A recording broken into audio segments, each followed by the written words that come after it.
సవ్యంగా, సాఫీగా, ఆరోగ్యకరంగా, ఆనందదాయకంగా సాగాలి అంటే మన మనసుతో మనం మాట్లాడుకోవాలి.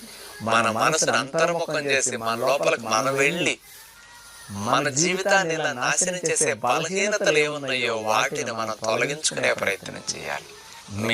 అదే మీ చక్కగా ఉన్నతమైన స్థితికి తీసుకెళ్ళడానికి కారణం మీ మనసే. మీ అధోగతికి కారణం అటు వెళ్ళినా ఇటు వెళ్ళినా మీ మనసే.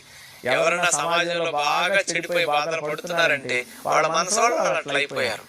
అలాంటి వాళ్ళు వీడికి కాలం కలిసి రాలేదు, వాడికి అదృష్ట రేఖ రాసి లేదు, వాడికి ఏదో గ్రహణం పట్టింది, వాడి గ్రహాలు బాగలేదు, ఇట్లాంటివి అంటుంటారు. ఎవరికన్నా మంచి స్థితి వచ్చింది అనుకోండి, వాడికి యోగం పట్టిందండి అంటారు. వాడికి యోగం పట్టించింది ఎవరు? వాడి మనసు యోగం పట్టించింది. అంటే కొంతమందికి ఉన్నటువంటి మంచి ఒక పొజిషన్ వచ్చి